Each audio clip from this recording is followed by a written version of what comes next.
This one too. That one I don't have control. So I'll take that and speak, I guess then. Yeah? All right. Let's go.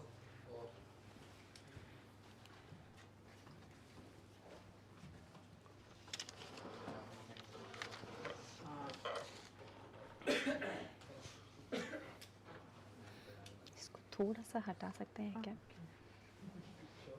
Thank you.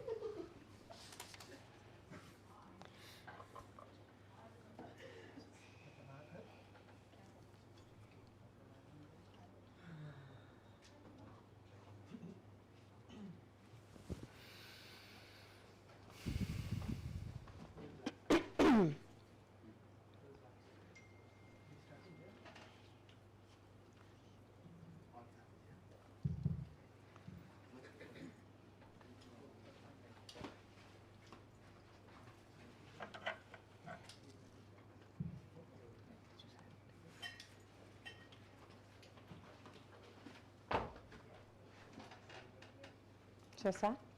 Light? I don't know. Ask Nihal. Oh. Just put it on the stage का सारा on कर दो. Works. One bedroom.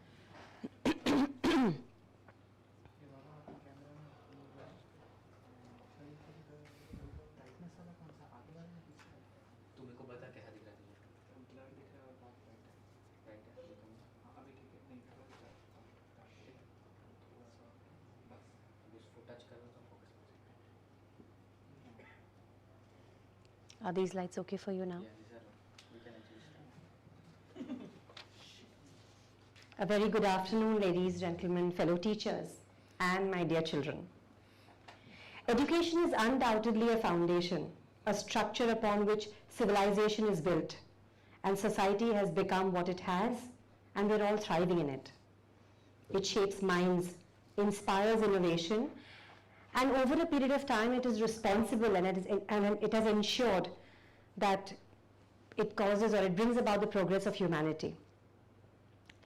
But have we ever felt that we are now stuck in a redundant system which does not question old protocols and SOPs? And does it always have to take a pandemic or a catastrophe for us to look at and evaluate alternate systems which may help us adapt to the future and in turn try to understand the future for our children? Today I stand here as a Waldorf parent, an educator, a trainer, and the teacher of my H3 children. Multiple questions are asked with respect to selection of schooling and upbringing while admitting a child to school in the early years. Very early on, we want our children and our little toddlers to be independent, to be curious learners, and expose them to millions of skill-based experiences so that we're able to hone their growth and their development. And then, as they grow and approach their high school years, we want to map their path, we want to organize their lives, and we slowly and systematically pretty much run their entire show and shut the very exposure that we intended to give them in the early years. As our teens grow, we should be gesturing them and guiding them to look ahead and lead their lives independently.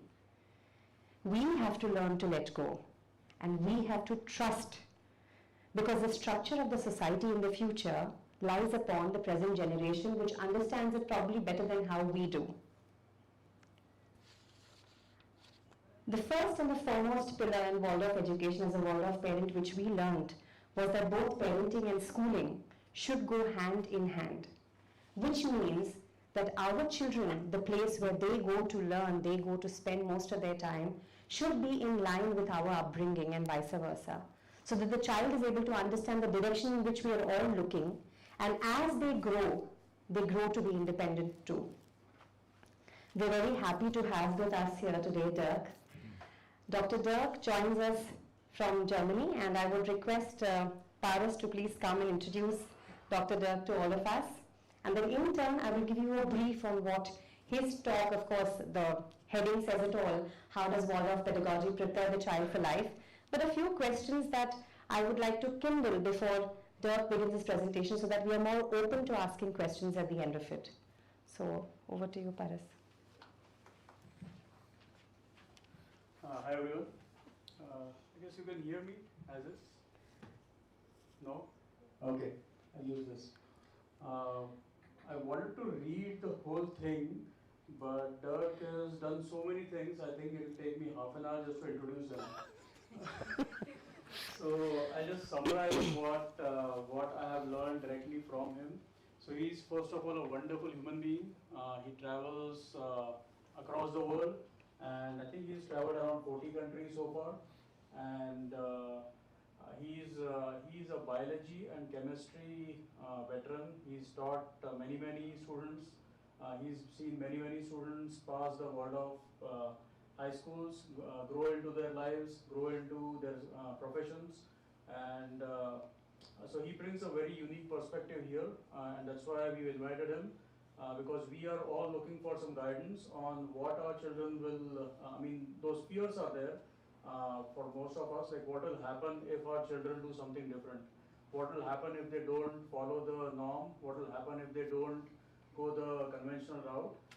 He has done, or he has seen many children grow like that. His own children have also passed through the Waldorf system.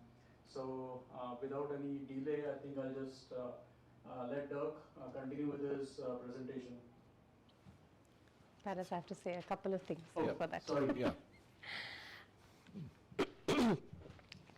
Many of us here are already Waldorf teachers or Waldorf parents, and a few of us are also from the traditional schooling system.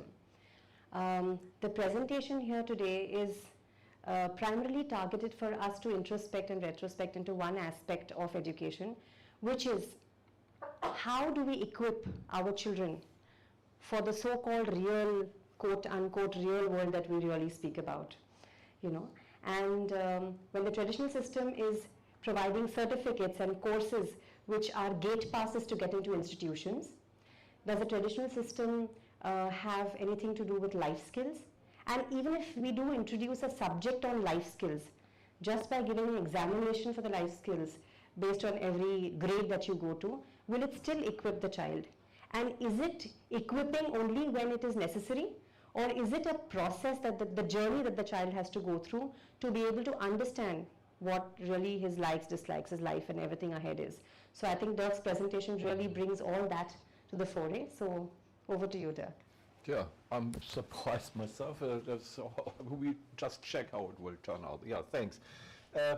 So welcome everybody. You want me to use the mic, or can you understand me? I think you should use the mic. Try with the mic first. Yeah, I can try with the mic, of course. So first I would like to start with this title here. See, what is in this title? So how does Waldorf Pedagogy prepare the child for life? I mean, one thing is, what do we understand when you read life? Because what is life? I mean, in a way, we are all living beings, so we don't need any preparation for just to sustain our life. And many people think that it's some sort of a reality outside of school, and in school there is not a real life. But in school the life is as real as outside, so it belongs all together. Even though when you're asleep or when you dream, you're still alive. So it's all about life. And so this is one thing. Then Waldorf pedagogy or Waldorf education, I mean the preparation, we should better say maybe for later life after school. And the preparation, when we say Waldorf education, you always have to keep in mind that the parents prepare the children for life, the grandparents, society, and especially also the students themselves. They themselves prepare themselves for life. So here we need to make sure that we not under and not overestimate what we can do as teachers for the students. So what we really try, of course, we try to do our best that the students feel at home in school, that they learn as much as possible, and all what we think what will help them and enhance all their chances and possibilities in their later life. And so I could talk about this in general, but then I was asked to focus on high school. So now we see. Now, why does it not work there?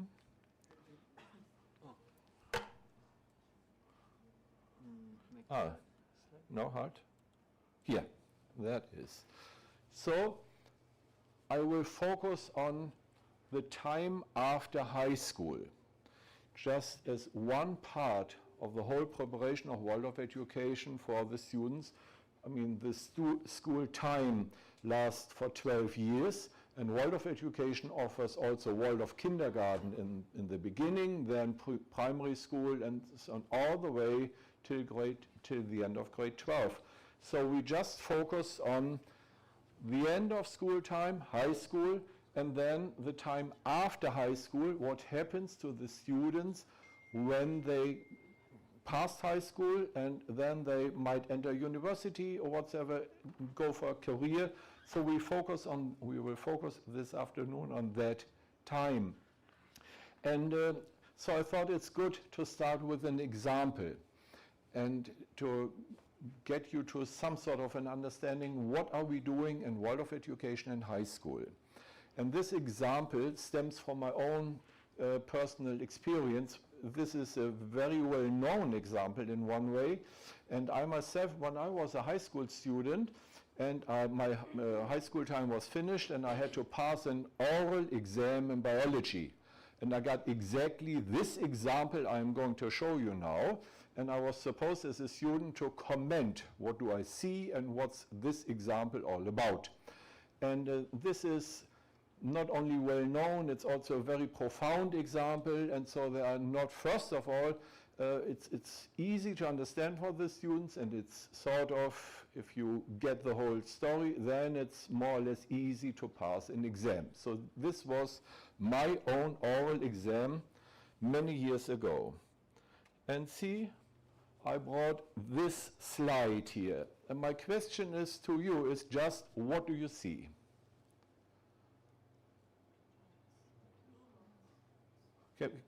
Just one of you maybe, just not all together. So just go ahead. You see two moths. More? Yeah? They are of a different color. They're both of a different color.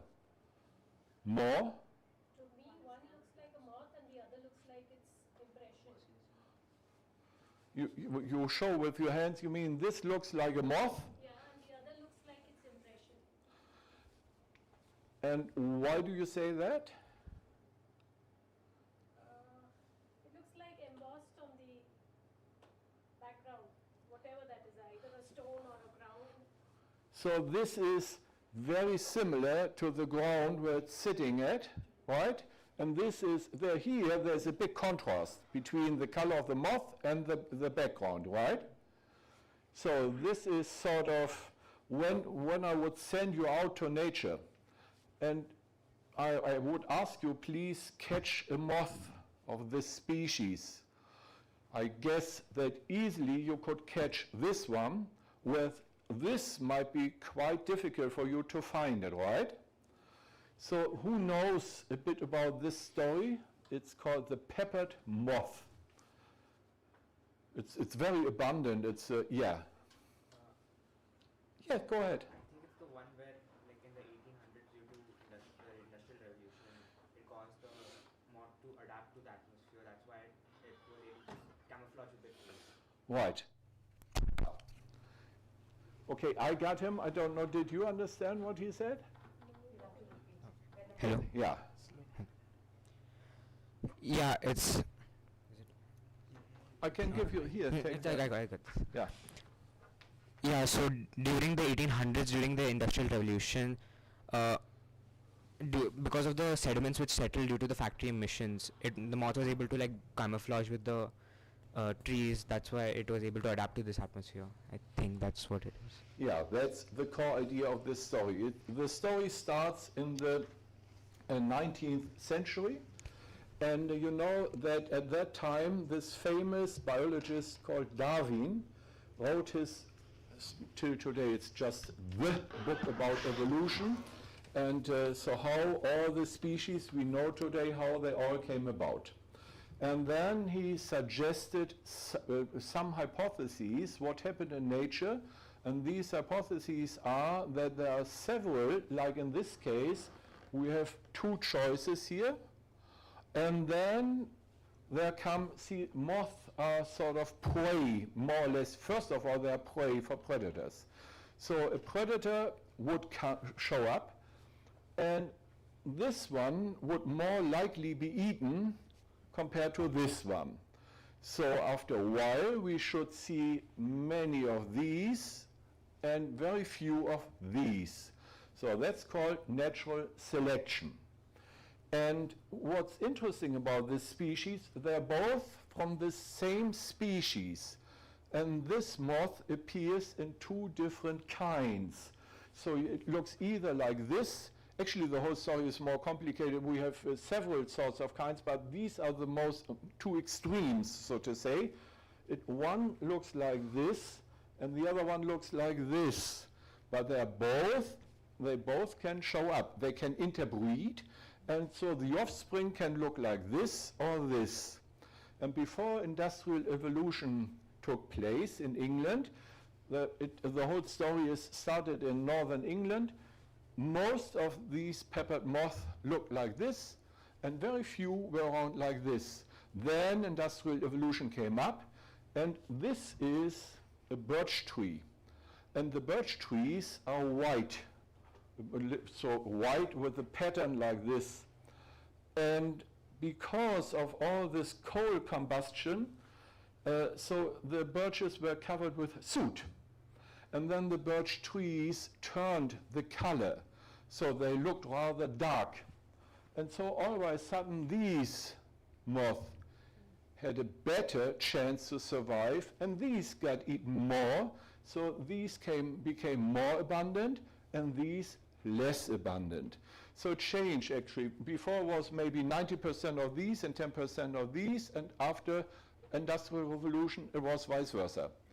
Then, 20th century, people became more aware of pollution, of air pollution, and that it's harmful to have so much soot in the air and so on. So then, you know that even England now stopped to combust coal completely. They closed down all the coal energy plants.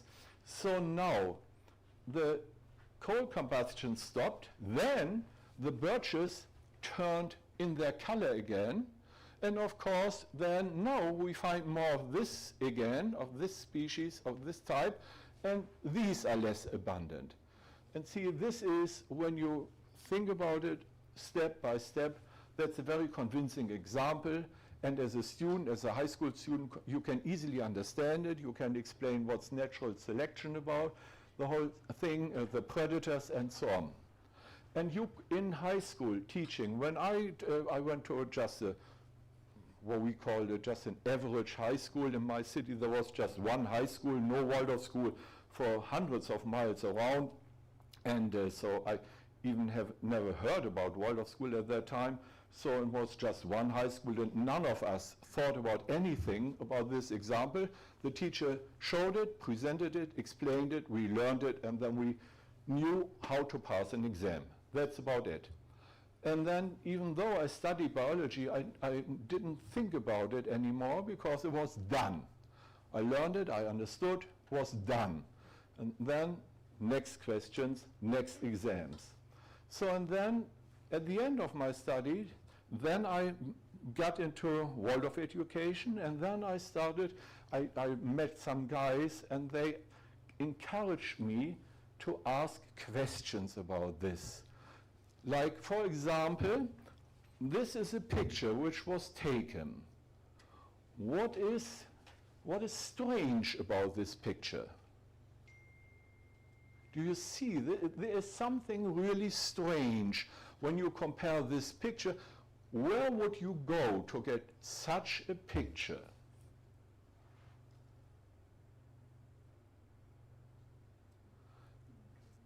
You wouldn't find it. Why? This is a fake picture. it is a true picture, of course. It's not fake news. It's a true picture. But the whole thing is fake, because the birch, of course, is real, and the moths are real, but they are dead. They are glued towards the birch, so that the photographer was able to take this picture, and this is out of a German biology textbook, which is used in all high schools in Germany. So this is a picture only made up for high school students. You won't find it in nature, first of all. So they are not, very rarely you find two of them right next to each other. If you find them, then only when they breed together, but then the end of them are directed towards each other, not the forehead here. And then what is also strange, the moth does not, when the moth spreads out its wings, then it tries to fly, or it flies. When it sits, the wings are closer to each other. So they are really spread out that you see the whole thing here. And then when you even go deeper in it, I don't know your life experience, but when do you see flying moths? When do you see them? They are active at night. And then, who is also active at night? The bats. And the moths are eaten by bats. And bats are not interested in color at all. When a moth moves at night, the bat will detect it and also will eat a whole lot of moth, whatever color they have. So this is also strange. And then these moths don't live only in birch areas. They live in all sorts of forests. Not in like in pine forest, but like a beech and all sorts of forests. So they also live in forests where the bark of the tree does not look like this. And so you can go on and on in this story, and the whole story is still under redone. There is still a whole lot of research being done on this story. Even though it's now 150 years old, it's still a question for researchers. And see, this is a gesture of high school education in Waldorf schools. You not try to finish an exam. The whole thing of finish, move forward step by step. This is given up in Waldorf high school education. Rather, go into something and encourage the students to go on and show them there are open questions about this. And there's still research going on this, and it might be their task to find out more about it. Why do they look like this? And how does the birch relate to the moth? Where are the relationships? So, and then when you look also on it, it is true that birds, when birds eat the moth, of course they can detect this one easier than this one, so it's true. It's not a false story, but the truth is just a part of the whole truth. And so you come to a gradient. It's not true and false, these easy things. It's rather what is truth and what is not true, and so on. So get the students into this direction. So much for this example, and now I would like to move on. So there's one often sort of a mistake of thinking of the parents when they bring their students first to kindergarten or primary school. Then Waldorf education is very special. We try to create a sheltered place for the students, that they feel at home, that they are sort of not damaged too hard by society or something like that. And so we create a specific space.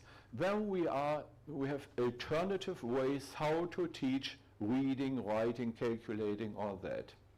And then the parents think, so when they start like this will go on, and when they get a high school degree, how will they get along in what we call real life, life after school? How can they possibly get along when they learned how to knit, gardening and woodworking and all that stuff. Arts are so important in Waldorf schools. How can they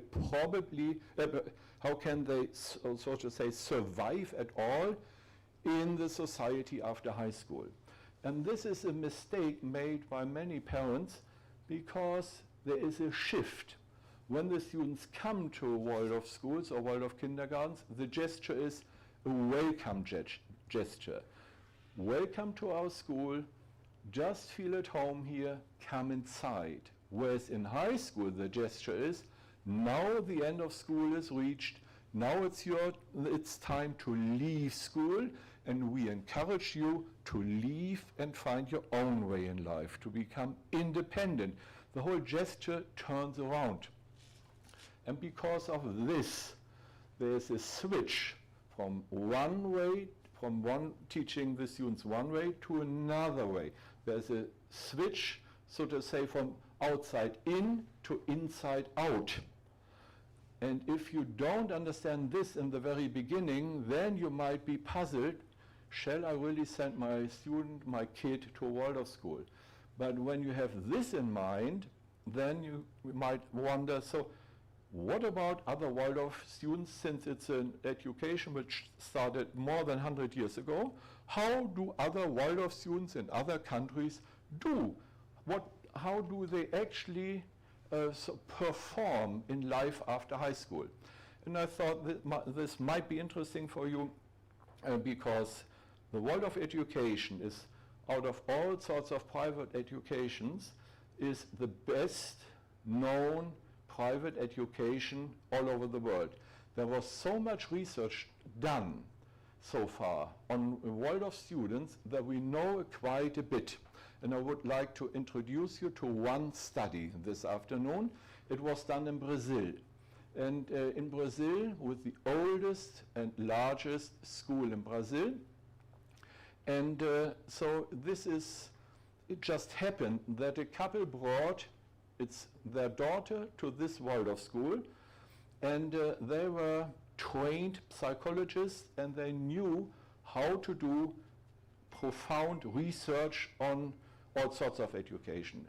They are trained to do gather statistical data and come to profound conclusions. So what they did was, they tried to set up a sample. They looked at how many students graduated from this Waldorf school between 1975 and 2002, and there were about 1,400 students who graduated from that high school. And from these 1,400, they took a sample of 108, which is a representative sample, to come to a 5% confidential result. So let's check. What did they do? This study is called 7 Myths about the social participation of Waldorf graduates, and was done by this couple and published in 2008. So they asked and did research on 7 questions, 7 prejudices about Waldorf education. So we start with number 1. Waldorf graduates are not able to pass the admission exams to colleges and universities. So what's behind this? When a Waldorf student has such a sheltered school time, then the Waldorf student will fail to get into a university, because he or she is not prepared properly. And the universities in Brazil, they have entrance exams, whereas in Germany we have school exit exams. So but I think here it's the same with the entrance exams. So this is a prejudice. And then they checked, so out of these Waldorf students, and it turned out almost all of them got into university. So 97% got into the university, and the other 3% even didn't apply. They didn't want to go to a university, so all of them, almost all of the graduates went to university, and almost all of them wanted to. So now when you got this idea, and then it's easy for you to foresee what will be the next question. If a Waldorf student gets into a university, what will happen to him or her? What will happen if you have a prejudice? Yeah. Yeah. Get in, but okay, through the door, but within the university will not be able to perform properly. Right, that's next step. So step by step they went through these questions. And so first of all, they can go to university, but then when they can go to university, then probably to very low ranked universities. Actually, what turned out, first ranked colleges and universities. In Brazil, there's a ranking system. What is a well-known good university and was a low-ranked university? And turned out more than 2/3 of them got into a very good university. And next step, once accepted, that's what you said, they won't be able to finish their courses. Easy to think that, but what turns out, they do finish their courses. So you wonder, why do the people don't trust in their own kids or into this education? Because, see, this education is quite different to what the people know about their own, they experience with their own, in their own school career. So there's a big difference, and parents always expect how I learned in school, my kid should also learn in school. Only if I did not feel well in school, then my kid should get a better education than I did. But most parents want their own kids, like, to make homework, to get grades, and all what they got used to in their own school time. So it's hard for them to believe that it's, yeah, of course they will finish the courses. And this is how we train the students in Waldorf education.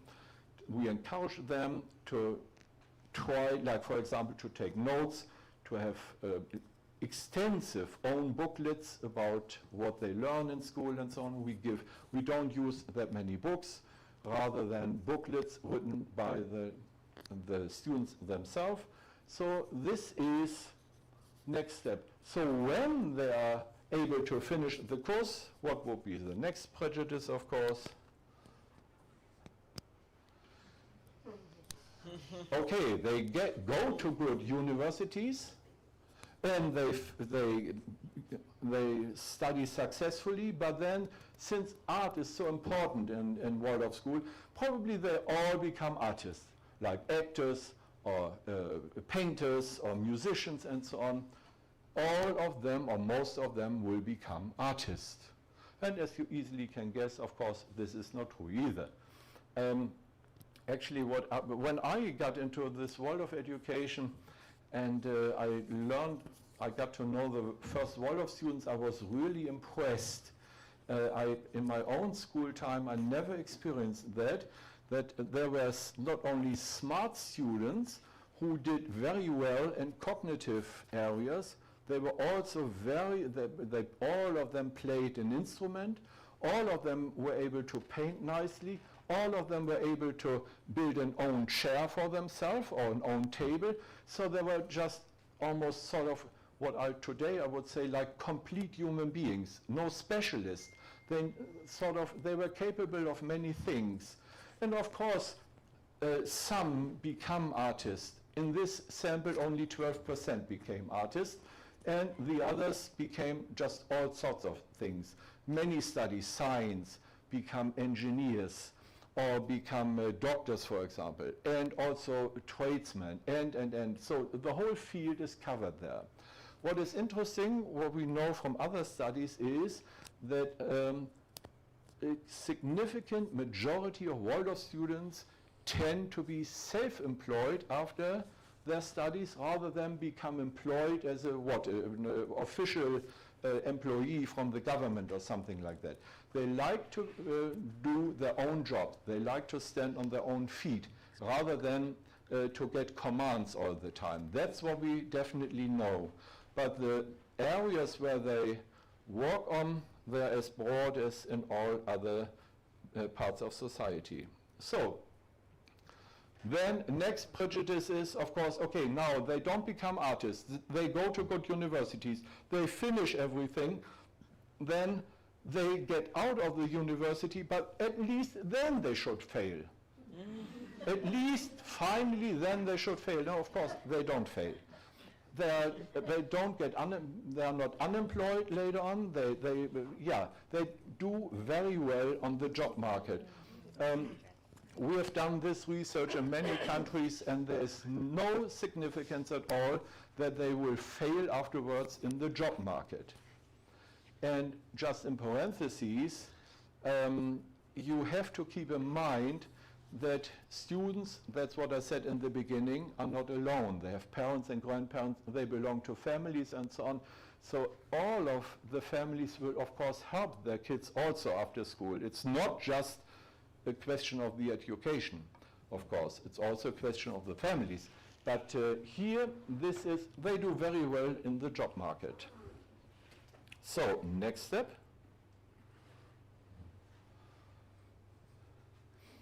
Now, when you got a job, then at least you should, when you're in a hierarchy in a big company or something, then you should have a low rank in your job. Because as a Waldorf students, we always encourage the students to rather help each other, to be cooperative, rather than to be competitive. So then you can think, well, if you don't train something in your young years, then you might not be able to be competitive enough. And that's not true at all.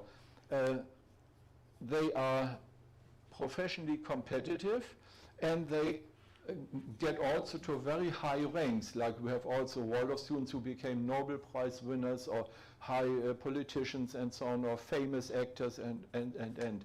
So this is in no way or the other, it is not true. So number 7 is a little bit out of our topic here, but just to complete it, some say, so it's you're such a spiritual, in a way it's a little bit spiritual in your school, so you might try to bring the students in one way or the other into some sort of a specific religion. And so all of the students of the sample said this was not true for them. They didn't experience any sort of religious preferences or amongst the teachers. And this is for, I don't know, in some countries it's very important to point out this aspect, that of course it stems from a Christian country in the beginning, but it's open to all religions. Like it is, we have many Waldorf schools in Jewish countries, in Arabic countries, also Muslim countries, also here in India, and also in Buddhist countries, and so on. So it's not, there's no tendency to prefer certain religions and to avoid others. So this is, just to summarize here. We got this, these are the numbers. I just told you 100% here, and then 68%, and 92% graduated, and that's what I said, only 12%. 99% participate in the job market, 84% no damage in their capacity to compete, and 100% did not notice any kind of religious indoctrination. And so to end the whole story, I would like to point out some little things.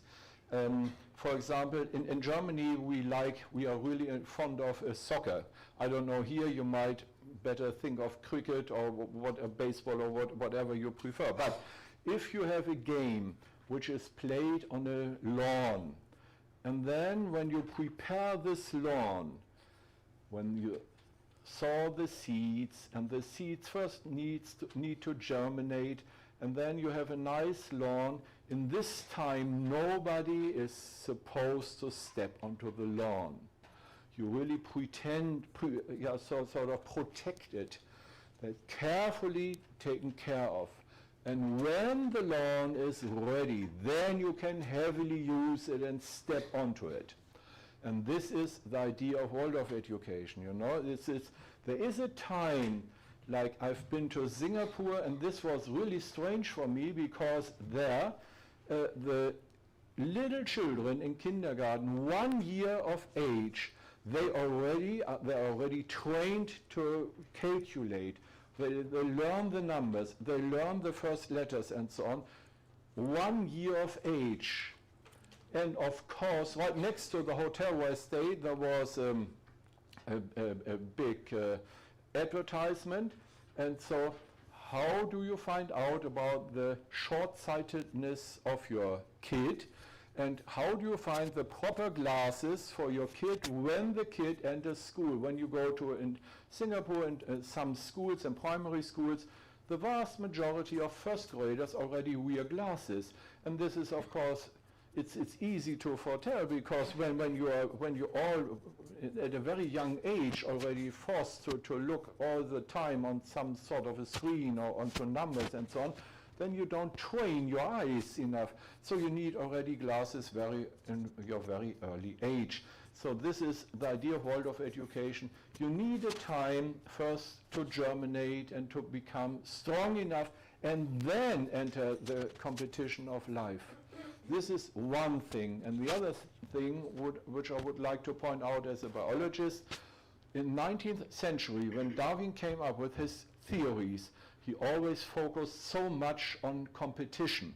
Everything is about natural selection and survival of the fittest, and the weak ones will be eaten or whatever, kicked out of the whole program, of the whole process. And today, what we know today, we are now 150 years later, what we know today within biology is that cooperation is at least as important for evolution compared to competition. Because like when you look onto green leaves, for example, we couldn't sit here, not a single one of us would survive without photosynthesis. The green leaves take up water and CO2 and sunlight, and they create sugar and oxygen, and we need the oxygen to breathe.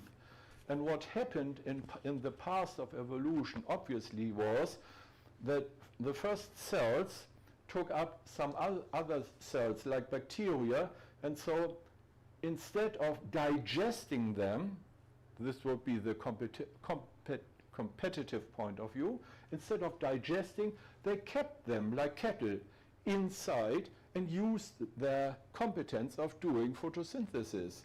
So they work together. It's a cooperation. Each single plant, when you look onto a green leaf, it's a very nice example for cooperation. And this, you can find this all over the place in nature. And it's at least as important as competition. Competition is also very important. But cooperation, don't forget about cooperation. And that's what we think, that's our idea, so to say, our hypothesis in Waldorf education. We encourage cooperation as well. We will more focus on cooperation in the younger ages, because competition shows up later on anyhow. So that's the point I wanted to get you to. Hoppala. So I was asked not to speak too long, that there is enough time for your questions, and I'm not the only one responsible for your questions. All the colleagues from the school who are there are also ready to answer your questions, because you might also have many questions about Waldorf education in India, and so the Indian colleagues can much better answer these questions than me. So this is just, again, the summary, and go ahead and ask whatever comes to your mind.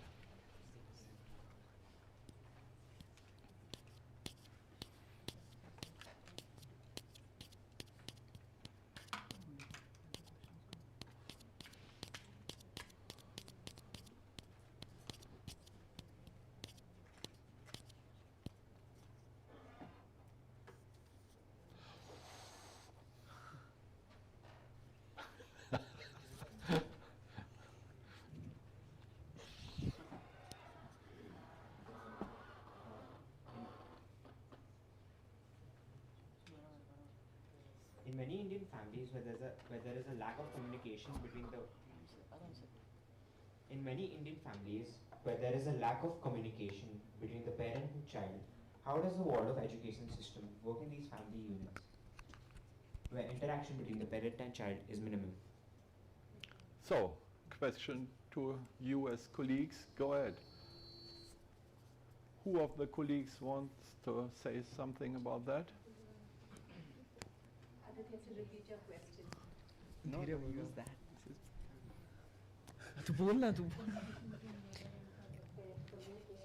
In many Indian families where there is a lack of communication between the parent and child, how does the Waldorf education system work in these family units where interaction between the parent and child is minimum?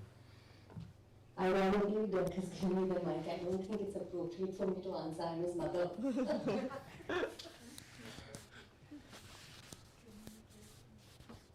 I mean, we are Waldorf parents and there are Waldorf parents here, so I think any one of us is equipped to answer that question as to how communication plays an important role and how are we able to, especially in today's scenario where we're talking about lack of communication between adults and children.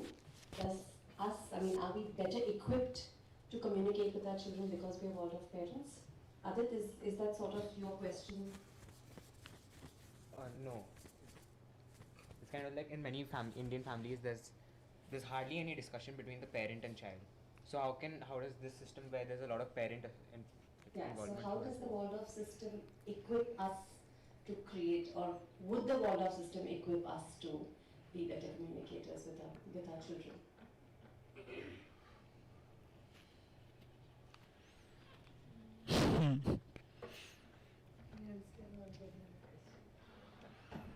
I'll take an attempt at your question and possible answer or his comments. I think what Adil wants to know is, in today's fast-paced world, when children are busy with exams, with studies, with playing, with their friends, there is very little interaction between the children and their parents, especially when they grow up, when they are, let's say, 9th, 10th grade.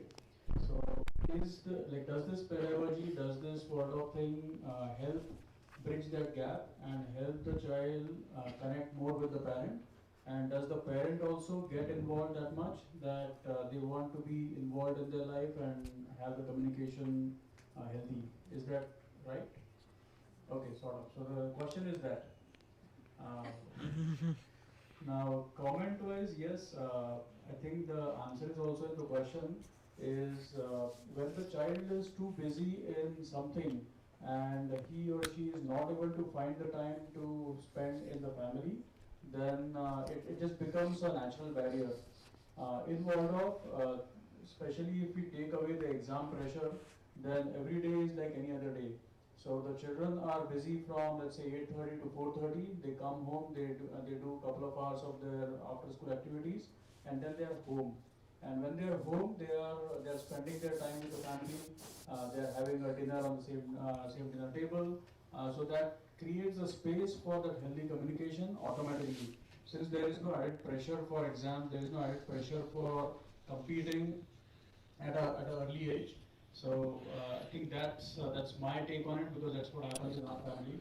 And when Sharva comes back and we are able to spend more time with him, and especially on the weekends when there is no school, there are no classes, then we are able to spend a lot of time together, and that's my take.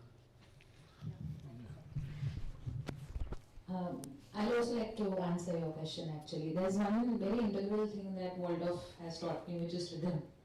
And I think when the parent and the child sit together and they can talk about the kind of rhythm that they would like to have in their house, it just allows the child to have enough time with the parents and vice versa. So I think what matters here is that the child and the parent have a rhythm that they follow. So understanding that my parents are busy Monday to Friday, weekends are the time that I can spend with my children, with my parents. So when that rhythm is followed in a very disciplined manner, I think the philosophy is also, being worked upon, and the child would not feel as if I'm not getting enough time with my parents, because if the parents commit to that rhythm and they follow it, they expect the same from the child and they follow it up. I think it just, so Waldorf is also for me a way of life. Parents have to live the way they want the child to live. If that's not happening, then probably there is conflict and things don't go well then. I want to add something. So what Waldorf education insists on that we follow the developmental stages of the child when we're trying to teach them something. So as a parent, if we are aware of the needs, the developmental needs of children of that age, so we kind of do it very mindfully, that the child is not pressurized into in some sort of an education, in an academic way, or that sports or anything. So it helps us to step back a little and give more space and time, and understand that the curriculum exists for the child and child is not existing for the curriculum. So it's the other way around, and gives us more opportunities and ideas to be around the children, and not to have more dialogues, have more discussions, if we are doing it in the true spirit. In addition to what Paras mentioned about less pressure of examination and not really preparing only for your papers, the curiosity that is sparked in the child when he is in school is automatically discussed on the dinner table, and somewhere you feed the curiosity and then they take it to the next level.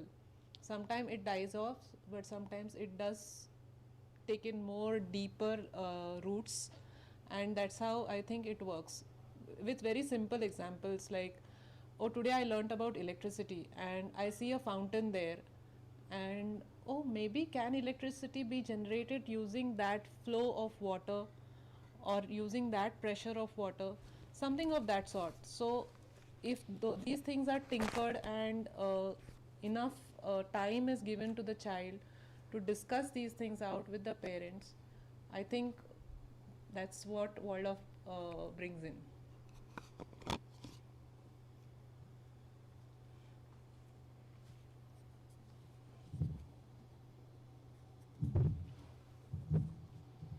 I'd like to add my 2 cents.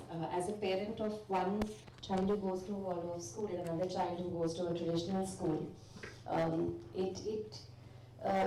people usually think it poses a challenge, because there's one child who's trying to give all these competitive examinations and the other child who is not at all still exposed to competition being in primary.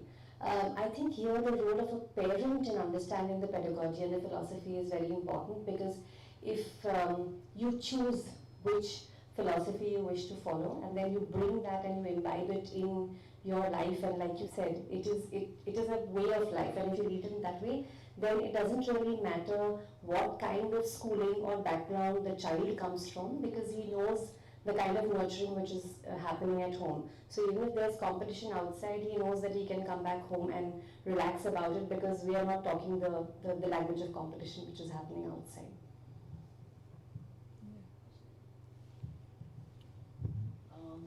I think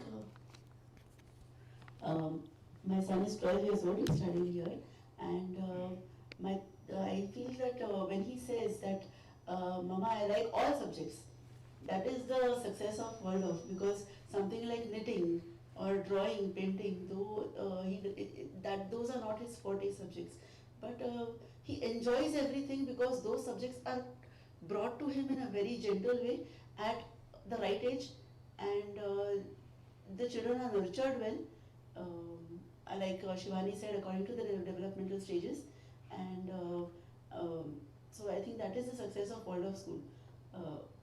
When a 12-year-old says that I love all subjects.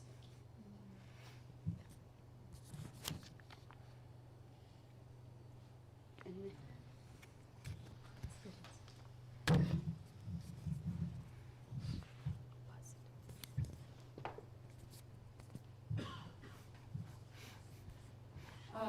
So as the question came from a young mind about the dialogues between parent and a child. Yeah. So being a mother of a teenager boy, I would like to address only that part. And how Waldorf style, entire lifestyle worked for us in that way. So if I look back, we have done almost 4-5 years in a Waldorf school, and then homeschooling we started. And our learning is Waldorf style. And till he entered in his teenage years, everything was okay.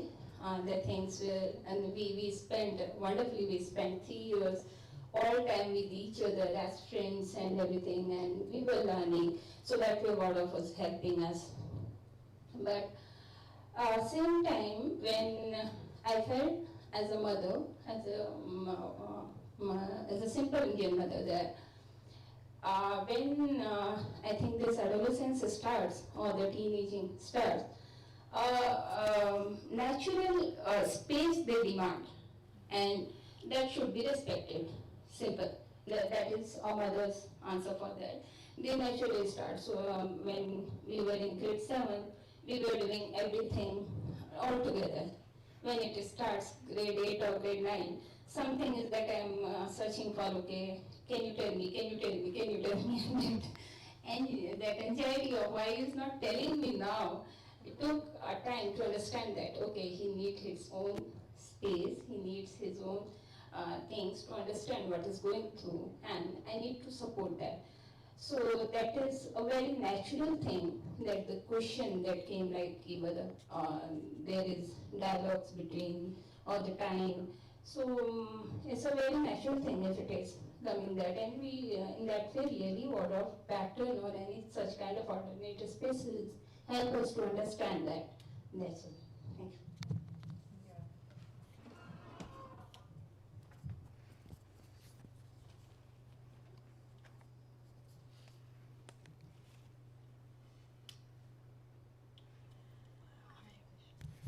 Okay. My question is, today also we spoke about, how the Waldorf curriculum, is based on the development of the child, and then that entire study that you shared was more about career opportunities, job, right? I have not come across a lot of talks, and I have not come across a lot of resources that speak about EQ, the emotional quotient of a child. I really want to, know of resources, or it's really a wish to kind of hear more of how Waldorf education can help a child develop their emotional quotient. Because the day and age that we are living in, we have so many cases of, depression and suicidal tendencies in children, addictions. So I feel if a child has a very strong EQ, then they would not succumb to such things. So if you could shed some light on how a Waldorf system could bring that in a child, and what can we as parents do to also support that? Yes, so at least, oops, is it on? Yeah. So one main topic of Waldorf education is the idea of freedom. So when you say Waldorf curriculum, and then you have the word curriculum, and you think of this might be a curriculum which we are used to. I want to use this mic. That's better? Yeah. Yeah, I got this small thing here. Yeah, so this is better. So when you hear the word curriculum, you think of a state school or public school curriculum. But the idea of the Waldorf curriculum is, again, there's something wrong. Maybe I just... God. It should be okay now, Bill. Yeah, I might move a bit. So maybe it's better from here. Or maybe we might check this area here. So, Waldorf curriculum. The Waldorf curriculum is not a curriculum in the sense as you typically know curricula. It started, I just switched this off. This is, I think you, it's it started, the Waldorf school started with just some hints from Steiner to the very first Waldorf teachers. So this was after the First World War, 1919, that's more than 100 years ago. And the whole thing was that, so you could compare this with the lab situation. It was just an experimental state. And at that time, the school laws were we had almost no school laws, so many things were just possible. And Steiner just gave some very little hints, maybe sometimes only just 2-3 words to a teacher, and his fellows, they knew what to do. The main thing was, don't follow a certain idea. The main thing of Waldorf education in this respect is, feel free as a teacher, feel free, and also feel very deeply responsible for what you are doing. There's no one behind you, like at least in Germany in public schools. We have a long curriculum, so I also teach at a university, or at several universities in Germany, so I always tell my students, they all want to become teachers. When you teach in a public school, state school, be aware that you and the students are not alone in the room. You cannot see this person or nothing, but there is a thick book with all sorts of laws, and there is a school principal. So there is always someone standing there and controlling you, and you're supposed to follow a strict curriculum and strict line towards exams and so on. And in Waldorf schools, the idea is you are free. And once you are free, you can set up, of course, not completely free. You have to, sure, you need to follow some restrictions, but use the most possible freedom in your teaching, and then try to adapt, to adjust to the needs of your students. Now, when your student has a very high IQ, usually 2 or 3 things can happen. One is very smart, far ahead of all his classmates. Then you as a teacher try always to focus, you only teach one student out of 30. The other 29 are just, they just observe, and they just sort of the audience, so to say, and you do the teaching with this smart student because you always want to feed this smart student as much as you can. One possibility. Second is, you pay attention to the rest, then this guy gets bored. And it can happen that this guy or girl even gets so bored that he or she drops out of school. First, they try to distract you and distract the others. And then they might get bored and not learn for any exams. And it happens that very smart students get very bad grades and have to leave school. And third is, this guy or girl is so smart that he or she realizes, okay, this is the whole setting. I'm in school now. I'm not supposed to distract, but I don't get what I need. And this is actually, this is like what Steiner did. He pretended to pay attention, and so he learned, and this smart students do that. They learn at least at 2 tracks at the same time.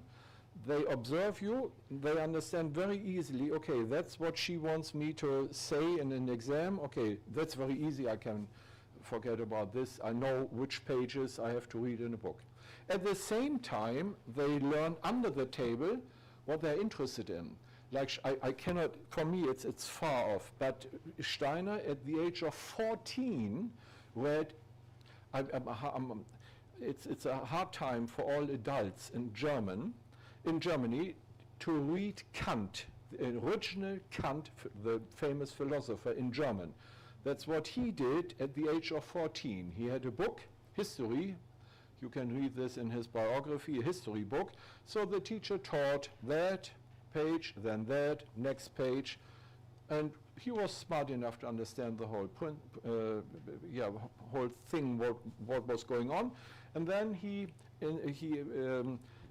had a book from Kant, and he took pages out of this book and got it into the history textbook.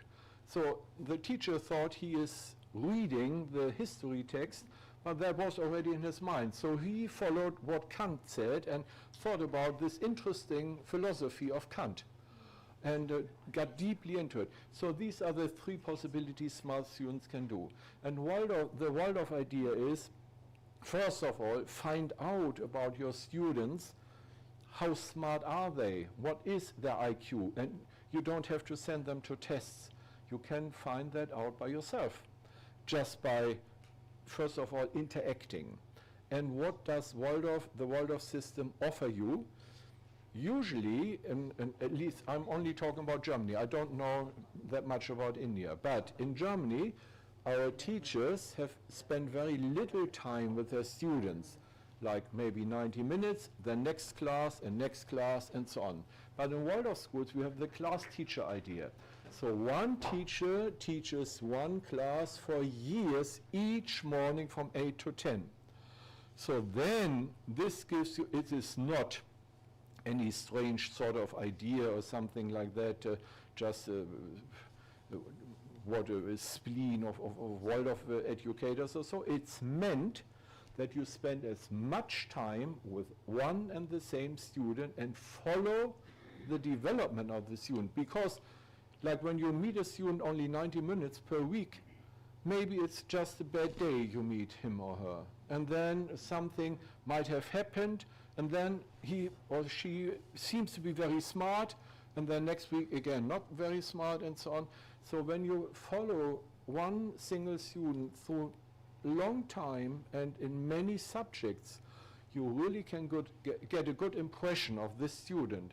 And also we encourage the teachers, go to the families and let the encourage the families to invite you and just get to know how is the environment or what is going on socially in the family and so on. And then also talk with the parents, that when you have the impression, okay, your son or your daughter seems to be very smart, did you notice this also? And then give examples. How did you notice?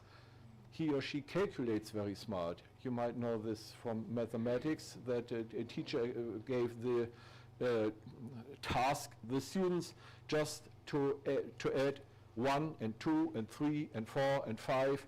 So the idea was, I keep the students busy for the whole lesson, and I just can sit back and read my newspaper.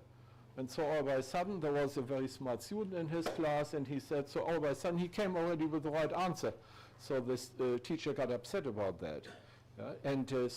So he realized, 1 and 99 is the same like 2 and 98 and 3 and 97, and so he was within a few minutes he already calculated the whole thing.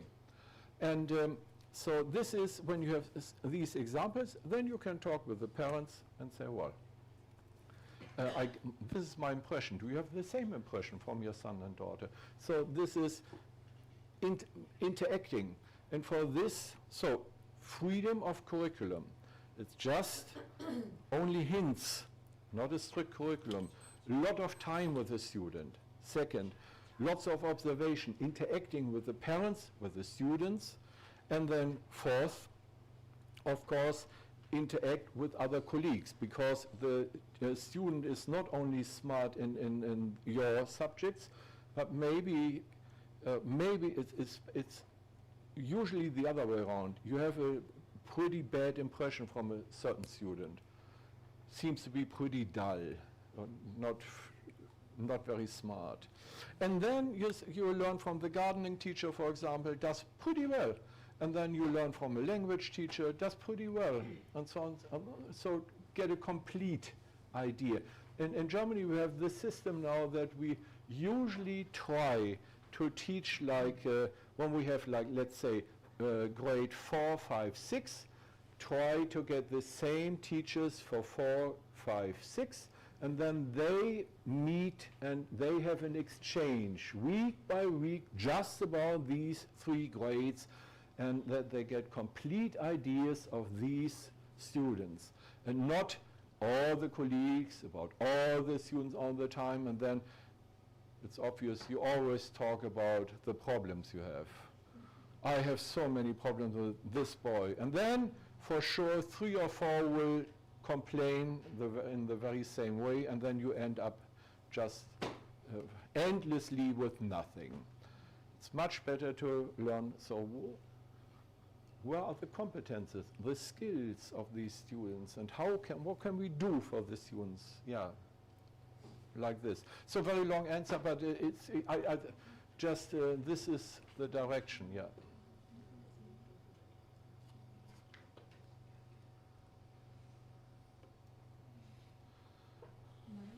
Yes, you need the mic.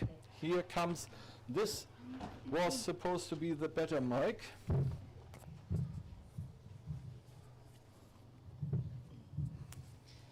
So my question is about the role of the parent in high school. Yeah. And the background is that we know that there's the 7 years plus 7 years plus 7 years, and that the first 7 years are dreamy consciousness, and it's about the world is good and loving and welcome gesture, as you said, the welcome gesture for children, habits. Already transitioning into the next 7 years, for myself, other teachers, other parents, it's difficult to transition from dreamy consciousness to loving authority and then suddenly be strict and make boundaries and manage insane emotions coming from our children, and this whole world is beautiful. So that is still being learned at this point. But my question is now when the next transition comes from loving authority, what is that gesture and what is the role of parents during those high school years, in the next 7 years? So I think the role of the parents, due to my experience, is there are several aspects to this. So first of all, see, this is the time with the gesture, now you're getting ready to go outside, to leave school. School ends soon. What comes next? So, at least in Germany, many students have a hard time to find out for themselves what comes next. An average German high school graduate needs 3 years till he or she finally starts with the subject, to study the subject he or she will complete at the end. It's incredible. As a society, we can hardly afford that. But so it's a long time, and then it takes a long time to finish the studies. So they're almost 30 years of age till they finally get it into a job. So one thing is the teachers try always. This is the idea from class teacher time to high school teacher time. The teachers are then not sort of generalists. Instead, the teachers try to emphasize they are specialists. They just teach few subjects, not all subjects. And so instead of broad overview, go deep into details. Like with this moth story, so really as deep as possible. So you are a specialist. And then by this, make sure that it can be very interesting, for example, to become a specialist for biology or chemistry, and then for other students, it might be become very attractive. Maybe the idea is to find an ideal pattern for my own life. So this is how this teacher teaches literature, for example. It's so great. It encourages me so much that I would love to study literature, for example, and so on. And this is also the idea to offer a broad field of subjects and also of possibilities like this 12th grade theater piece that all the students are on stage, and then they travel and see art the history of art at certain places in the country, like when the Renaissance came up and so on. All this broad overview, but deep.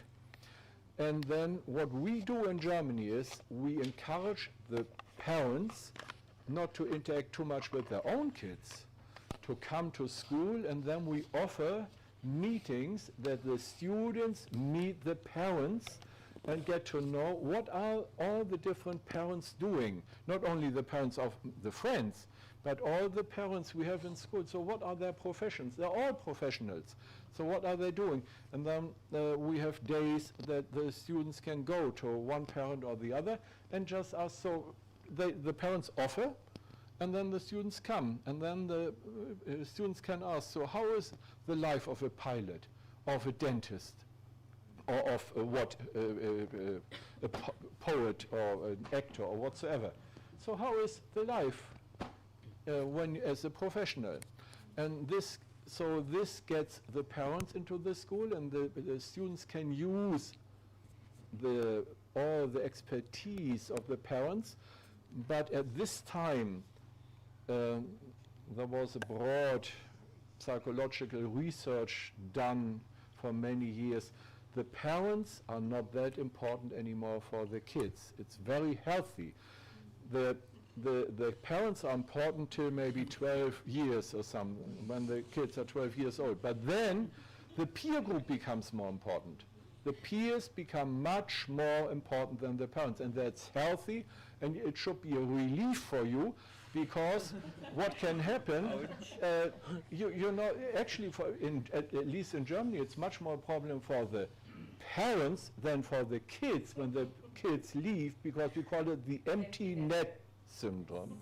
And so the parents, so some parents just wait day by day, when do I become grandparent so that I can take care of a grandchild, so my children are gone. So this is a healthy part of development. And then, of course, what can also happen, this time there are new sorts of challenges and distractions, like drugs, for example. And so this is also interesting approach of Waldorf education, because this is a hypothesis of Steiner. He says, well, what do you do if you use drugs, or if you take anything to benumb yourself? Why do you do this? Because the outer world is too strong for you. You sort of try to flee from the outer world and turn inside. So what we do is not just, for example, how does a cell phone, not to use a cell phone, but how does it work? How does it look inside? So if you understand what's going on around you, this protects you against the distraction of getting benumbed too often, not getting addicted to it. That's why we try to teach in high school more about not just superficially, but also what's behind the scene. Yeah. Yeah. I have a question, related question. Yeah, go ahead. So you said the peer group becomes important as they grow older, but the peer group is as inexperienced as they are, and sure. So it's like a toddler leading a toddler in that way. So it's like they both have the same experience and view, and so how does that help? Yeah, so why you are in the right age, so just go ahead. Explain how do your classmates or your friends and so on, how is a meeting with friends helpful for you? It's not that other siblings, or maybe Yeah. other cousins, or Yeah. maybe some teachers. How will that be beneficial? Can you say something to that? Where it goes. staying with people who are of our own age really gives us the freedom to be just the way we want to be. Right. And also they really understand how to just stay with each other in comfort. So it's really easy and you don't really have to overthink, and there are less expectations, so Right. you can also explore a lot. And also it's since there's not much experience, there's not much of opinions around each other. Yeah. No one has their already made opinions. So as time passes, we usually make our own opinions. We experience life. We experiment. So Yeah. plus and minuses of both. Also, I believe. Oh shit. Also, I believe that when it comes to parent and child discussions, there's a certain line we have to draw when it comes to like we have to show them a certain amount of respect. When it comes to friends, I can just be like, I can say whatever I want without any consequence. Yeah, right. And so why this, so they can exchange this. And the thing is, the idea in Waldorf education, behind the whole thing is that a society and the world is set up due to what the what the generation in power thinks is useful, more or less. We don't agree with everything, but the whole system, the whole society is set up in a specific way. And we only can tell our kids how to fit into the society as it is now. But when they grow up, they will form the society in a way which fits for them. When we retire and we withdraw, we are not important anymore, and they will build up their own society.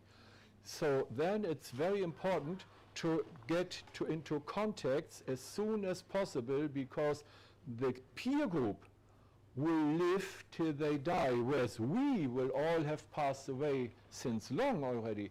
So this is very important, to be able to train to make friends is the basis to train to make what we call networking later on in the university and within the job field. Yeah. So that's how it starts. There's one question here. Yes. Hello, sir. Yes. Yeah. So myself Abrar, and I am a student. So I just have a general question. Yeah. That are exams conducted for children in Waldorf? If yes, then how is it different from our Indian schools? And if no, then how do you test the knowledge of the child that has learnt from it? Then what is the system for that? Yeah. So you are asking about the exams and Wants to know whether Waldorf system examinations are different. Is the Yeah. evaluation done in a different manner than the traditional system? So first of all, the Indian colleagues should answer that questions because the Indian colleagues are familiar with the testing system here and what they want to introduce as a testing system in your high school, and then I can say something about how we do it in Germany. Yeah. Before we get into that question, I just want to make an announcement since some of you are we are up for time. So there is tea and coffee outside. So please take that and maybe network around. If you have any questions, we are here. Sonali is gone out, so she can answer any questions you have as far as the school is concerned. Or the rest we can continue. Okay. For his question, anybody need to answer? I think Paris, you can answer. Paris, that. you can answer his question. Yeah. What kind of assessments are done? That's a question, right? Yes. So what kind of assessments are done? For the in Waldorf, Waldorf? is it Yes, different for Okay. If we baseline with say normal school, okay, there's unit exams, final exams, and deadly exams. Okay, so if Waldorf conducts this question was, if they do conduct exam, if no, how do they grade them? How do you evaluate them? Yeah. Fine. I can definitely answer that. So that's one thing. Once you go in higher grades, it becomes a little bit more complicated and the assessment itself is made more cyclical. So instead of assessing only at the end of the block, the assessment happens throughout the block. So then the teacher may decide that every week they will have some kind of a report, and that is shared with the students, so that there is correction happening. Because at the end, what is the assessment for? The assessment is for getting better. If you get marks like, okay, I have achieved 80% marks, so what? I mean, what's that going to do, good or bad for me? If you know midterm that, okay, I have these are the good things that I do, but these are the points of improvement. Then I have some feedback that I am getting immediately from the teacher, and then I can improve upon that. And that's the entire goal of education. It's not just to ace the exam; it's to learn what the subject matter is, and that's the only way you can have love for the subject. And that's like turning the exam model upside down. So what we are doing is we don't have any exams per se like that till grade 10, and we have a exam block. So we have chosen NIOS for giving the 10th SSC board. Okay. So then we are taking like best of both worlds. So then the children are not pressurized for exam throughout the year. The last 2 months we have a dedicated exam block where the children are learning to write the exam, because writing an exam is a skill. Like you can mug it up, give it, get good marks, and you're done. And that's what exam is for in today's context. It is not for learning. So we have very logically separated the two things, like how do you educate, how do you learn something, and then how do you just reproduce something for someone else in the format that is expected, because that's a skill. And then get good marks of that. That is being competitive also. Like how do I get 90%? How do I get 95%? At the same time, I am not spending 10 months of my life in just preparing for the exam. It's like very different mindset that the children have. I think you can talk to them. They are going through that process right now. I can tell a lot from theory point of view, but they are the ones who are actually practicing it. So they can, and we just have probably another session just with them once the exam is done. So probably after May we'll meet again to discuss this. What experiences they had. Hope I answered that. Okay. Yes. Thank you so much. Was this enough for you then? Yeah. I will talk to them later. Yeah. So I fine. will get an idea of Fine. how it is.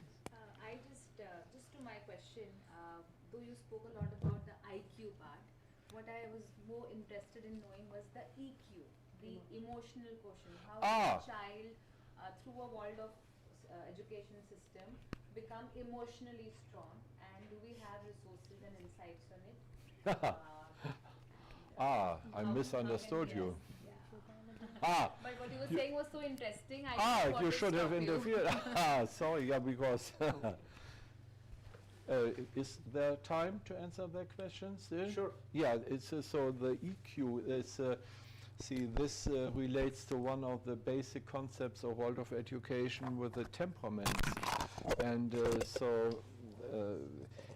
when you become a Waldorf teacher, you get also trained in observing students and sort of not only understanding how smart they are or how skillful they can use their fingers, but also what is their, what we call in Germany, we call it a temperament, or how they're tempered, yeah. So are they more running always like this, or they're getting easily excited or easily angry and so on. And the teacher training, and this is also very interesting because usually, like when I went to primary school, there was always a boy sitting next to a girl. Boy, girl. Why? Because the boys, schools are not made for boys actually, because boys, we like more to move. We are more in the muscles rather than in the brain. Whereas girls have easier time to sit still. And so instead of to make the work easier for the teacher, he places a boy, or he placed a boy next to a girl, so the girl was always busy to keep the boy still, sit still, you know. That was the idea. So, and this is the same comes up with homeopathy and medicine and so on. So the idea, Steiner suggests, well, think about don't cure a symptom with the opposite. Cure a symptom with itself, with the same. So instead of setting a boy next to a girl, rather place like 2 or 3 boys who are very active right next to each other. They will cure themselves because they cannot stand that the boys right next to him, they're always mobile. And the same with like when there are very shy students, never say something, always like gray mice, and please don't ask me and so on. If they sit right next to each other, they will cure themselves. And what is the idea for the teacher? The teacher has to train, and this goes really far now, because what Steiner says, I think we are by far not at that point. But Steiner says, well, as a teacher, instead of reading books and preparing for lessons and or caring about all the content, especially in lower grades, your main topic is to train your own temperament. Because when you teach, the students will imitate yourself. When you're always getting upset, the students will always get upset, and so on. And so try not to get upset or so, but try to get upset at the right time, try to be funny at the right time, try to be sad at the right time.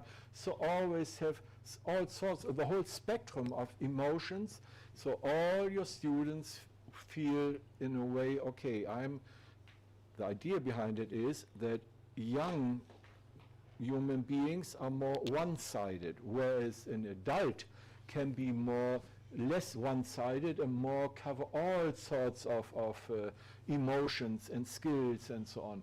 So if you have a complete personality, then you encourage the students also to sort of get a sort of a middle temperament, and not, I mean, this is for me the rest always, when the teacher always says psst, psst, psst, psst, psst, and always stands in front and always talks and then taking notes and so on, and always not speak at all. So, but this is today modern education in all schools, in Europe. Always try, what we say, change the method. So there is a time to concentrate, then there's the time to breathe. Well, breathe in, breathe out, relax, and then come back to work, and so on. And this always helps to work on the temperament as well. Yeah. So just general, yes? If it's a continuation to this, you No, please go on. So, right now you mentioned about how it is more important for the teacher also to work on himself. Yeah. So once they finish high school, Waldorf doesn't have specialized education as in engineering colleges or medical colleges with Waldorf way of teaching. Only a few, yes. So if the children are going to a regular kind of, where everybody, it's like a confluence of all the styles of teaching, at that point, is the child, it's necessary for the child to see the teacher with the right eye, because you mentioned also right now about how the teacher, current system where they just stand and they do 1, 2, 3, whatever, that style of teaching. So for the Waldorf trained student, for him, he's always seen probably a more evolved, I don't know how much, but when they're lucky. I mean, it also depends. I mean, Waldorf schools are no miracles, you know. There are many average teachers in Waldorf schools also, yeah. But in this case, where they know what, suppose they've been lucky and they've got good teachers, and then they are faced with teachers who are the kind, the conventional kind, who expect to just talk, and then they're just supposed to probably take notes. In such a scene, what would be your advice to those students? How are they supposed to handle it? I mean, will they? That's very easy, because just think about when you go further, the professors at a university, they're always specialists, and they're specialized on so specialized questions that most people are not interested in what they are supposed to teach. And then when a Waldorf student, I have heard so many stories about this, when a Waldorf student shows up and says, well, this might be interesting, I'm not here only to pass an exam and to get into this profession, but what you are talking about. So, and maybe the Waldorf students tend to stay and try to talk with the professors and so on and get in contact with them. And these professors, there are many of them, they feel very lonely often. There are maybe on the whole world, there are only 10 people they really can talk with. And when there are, see, the average, only the lucky Waldorf students who really got into this system and got graduated and got all these advantages, they naturally you can see this with all the little babies and little kids. Naturally, human beings are very interested. It's also when they have to go to primary school in the first grade, in the beginning, they're very interested in everything. And when school encourages you all the time, stay interested, then when they bring this to the university or to, I've met so many employers who employed then, we have a dual, twofold system, educational system after high school. You can render an apprenticeship as well. And so when you render an apprenticeship, Waldorf students are usually very welcomed in all sorts of professions, and when they want to learn, want to become a carpenter or whatsoever. And because they are so interested, they are so open. They are not thinking about testing and exams all the time. And where's the next textbook? What do I have to do? This, and then just the main thing, get out of here as soon as possible. No, they're just interested. It's like they might just gravitate to the subject or the teacher who is more in line with what they have been, doing so far, like helping them stay more curious and help them to dive more deeper in the subjects of their choice. So they will naturally move away from the things which are very rote learning and structured and not helping them to think out of the box. So if there are like 10 subjects, they might just be interested in 3 or 4. So I think your question was whether they would really be interested in those ways of teaching because they have been taught in a different way so far. We have to stay there. I mean, the student doesn't have a choice. If there are, let's say, 5 compulsory subjects, he cannot gravitate only to one. He has to do all 5. But in such a situation, how is he going to get in there and still stay with that kind of a teacher? I mean, that traditional kind of teacher, whereas otherwise in a Waldorf school, he's been pampered with a very good teacher. Literally, I mean. Yeah. But it's not that they become like weak personalities, that they can only survive with good people. It's not, I don't believe that. If they find like difficult, hard people in their life who do not really say what they want to hear, that doesn't mean that they won't be able to deal with that person, that personality, and still be successful, like find their way. I would like to answer Teaching. I'm a teacher for 11th and 12th grader. I teach for HSC board. So I think there is this misconception over here that only rote learning happens, particularly higher education. Very less rote learning is there, and we do practice all these things like experiential learning is there, ethical inquiry is there, or gifted nurturing. Likewise, there are many programs which happen for junior college also, and in a conventional system. So maybe there is this misconception that it's only one-to-one dialogue, and only what we said, readership is there, only lectures happen, students have to listen. It's not like that, at least for higher education. For university education is also the same thing. For graduation programs, it is like yeah, we have lots of practicals, experiential graduation learning. So teachers are more like theory is taught, lots of things are there, hands-on experience types.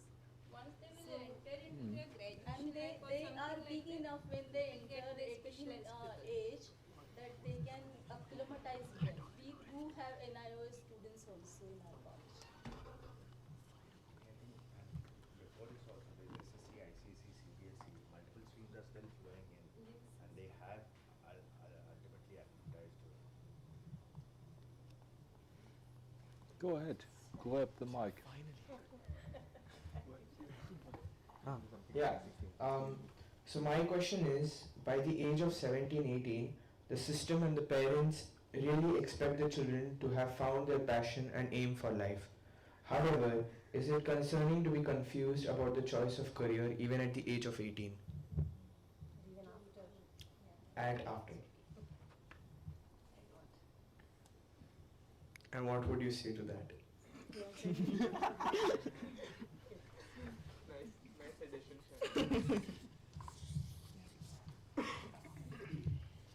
One is that the traditional system has certain assessments and examinations, and that's why the system expects you to be prepared. And there are unfortunately so many statements which are made that if you're not clear by the age of 17 or 18, then it's doomsday for you. You know, so you should be very clear. I think that kind of clarity may not come, and not every child will be able to gauge his passion that early on, because you're exploring so many different subjects all at the same time. Many a time also a love for a subject is very influenced by the teacher who's teaching it, all, you know, and you pick up the love for that subject because of that. To a large extent, outside of the Waldorf system, it is, like I told in my earlier speech, it's guided by what the parents suggest, what the parents research, and what the peers around you are primarily doing. But I think, honestly, early in the teens, there are so many changes that are happening within a few that to have that kind of clarity, honestly, people are confused even when they are 25 and 30 and 35.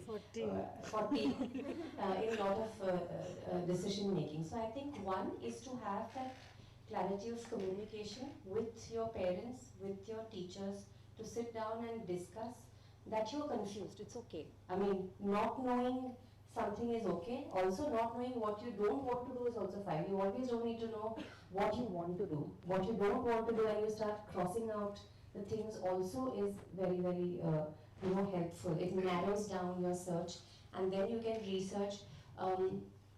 I think students who are confused, I love Dirk's idea when parents communicate with the teenagers, with the high schoolers, so they get to know what different opportunities and jobs exist outside, and what the real life of those jobs are. So, you know, when you watch things online, especially children who are consuming so much of online content nowadays, you're romancing with certain ideas of careers because they seem interesting when you watch them on YouTube or when someone is doing a podcast about it.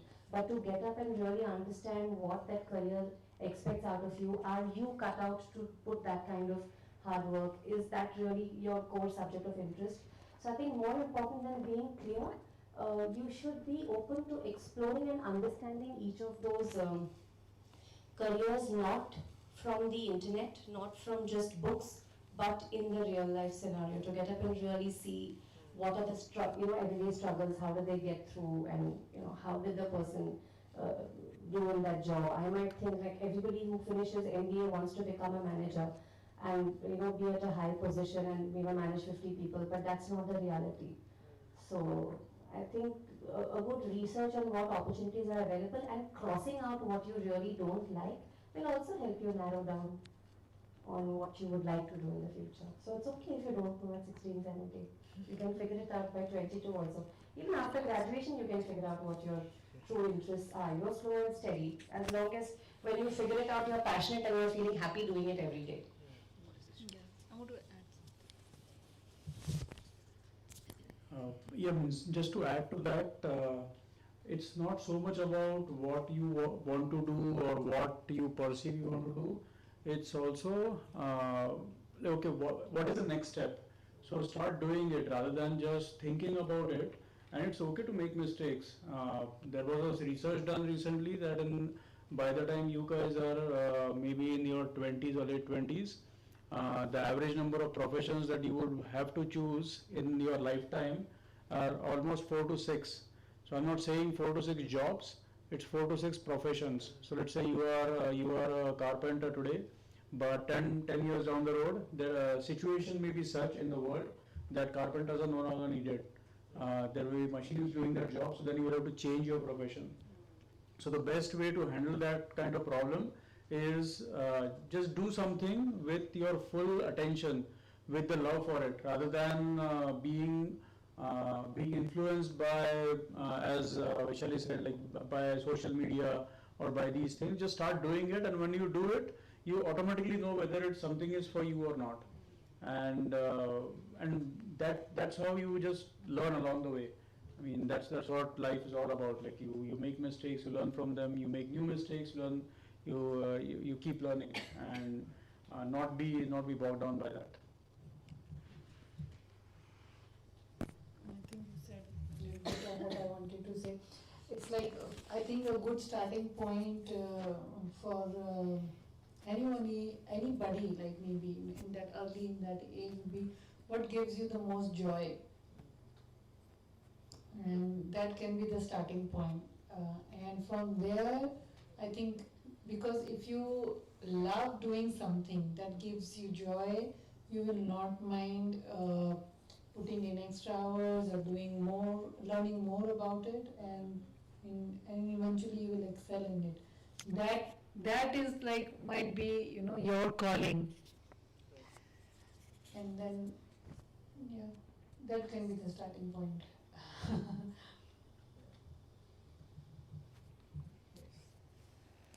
Anybody wants to add anything?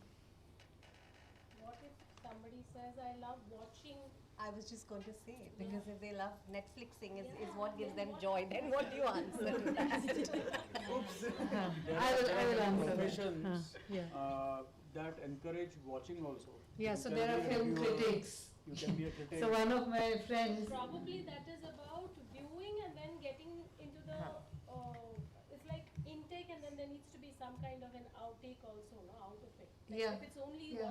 watching without any, then where are we? I think that's where the interaction with parents Yes, yeah. needs to happen. Like Something how long, guided, yeah. as a parent, am I willing to carry my child with me? Like especially financially, because all these decisions happen based on that. Like I can keep watching video all day long. If I don't have to take care of my family, if I don't have to earn my bread, then it automatically happens. But as a parent, we need to have a healthy conversation with them. Even though I am capable of carrying them for n number of years, how much of it am I willing to give that to my child? So. And how long are we going to keep them in that one role of a child? Because a child can continue to be a child like that for 30 if he continues to just sit and do that, isn't it? They also need to, I mean, it's a way of life, isn't it? That you, even in all those different ashrams that are there, if you're going from, if you want to get into that Grihastha ashram, then you need to also get there mentally, which when we are just consuming like this, we are not going there, getting there. Anything to add to that? I don't know how much time we still have, but Maybe you know, there's 5 more minutes. I mean, see, Waldorf education is just one thing, and Waldorf education comes out of a philosophy, which is called anthroposophy. And when you go through what Steiner said to this point, this is, for me, it is really interesting, and I'm not quite sure yet whether I really understand him, but what he says is, see, we grow older day by day. So, and when you look in my passport, you know exactly when I was born and how old I am now. Okay, same with you. But we grow older only, our body grows older. Our mind does not become older than about 27 anymore. Because, so if we really want to become grown-up adults, we have to teach ourselves, we have to do it willingly. There's so many distractions now possible. And I mean, in Germany, from my point of view, it's even worse, because as parents, we are forced by law to pay as long as our kids have a complete first education, or till they are 35. 35. So you really should pay attention. Do I really want to have kids? Because if first you are happy, the kids are there. Then they grow up. Then they finally get, some get a high school degree not earlier than 21 or so, when they take their time. So finally they got a high school degree. Then they need some time to find out which what they want to study. Then they change subjects, and so they either get finally a degree, or you have to pay till they're 35. So then this means, we call this is a scientific term in Germany, this is extended puberty till the end of the 35. Yeah, they don't go up. They age, but mentally they don't go up. And so if you, the nature, by your own nature, you can, on one hand, it's nice always to feel young, you know. Even very old people, like when you meet a 100-year-old person and still so smart and young and knows who he is and so on, that's great. But on the other hand, you want to meet a 100-year-old person being childish. You know, that you think, well, maybe 5 years of age or something like this. So we have to take this into our own hands. And this is, as a teacher, for me it's helpful to keep this in mind and always encourage the students, and use all the possibilities. You are completely right. All our state schools have all these sorts of going out of school and doing all sorts of practice work and so on. But just to use the large amount of freedom we have in our Waldorf it's not only true for Waldorf education in Germany, for all sorts of private education. We don't have homeschooling in Germany, but the rest, all the freedoms to use to encourage the students to grow up and become, that they are not only confident, but also that they can sustain themselves and so on. And these stories always go on. I mean, it's, just in each class there are parents who say, well, my kids like to watch movies all the time, or just hang around, or do nothing, and so on. We face this problem, And since in Germany we have to sustain them, so we have to pay. And so actually there are many therapists for parents in Germany, for parents of teenagers, because the parents, they don't know what to do anymore. So then, the worst is as soon as your kid is 18, then you cannot interfere anymore, because then it's an adult person, has the right to vote and everything. So you better hurry up and check how is your kid with 14, 15, 16, and make sure it's like this. So maybe it's a good end then, because now we might leave and have a cup of tea or whatever. Tea and coffee is outside. I would like to thank everyone here, and also there were 18 participants online. So thank you so much for attending. Dirk is here till 24th. So if anyone wants to have a word with him, feel free to drop by. Just get in touch with Sonali so that she can set up a time, and so that he's made available whenever it's comfortable. And just thank you, Dirk, so much for your insights. And thank you for inviting. All right, thank you, everyone. See you. Thank you. See you tomorrow.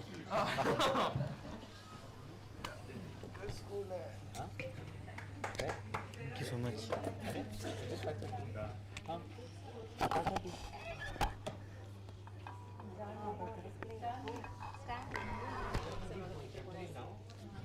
सामान इतना सारा है अभी बड़ा इकट्ठा करने को या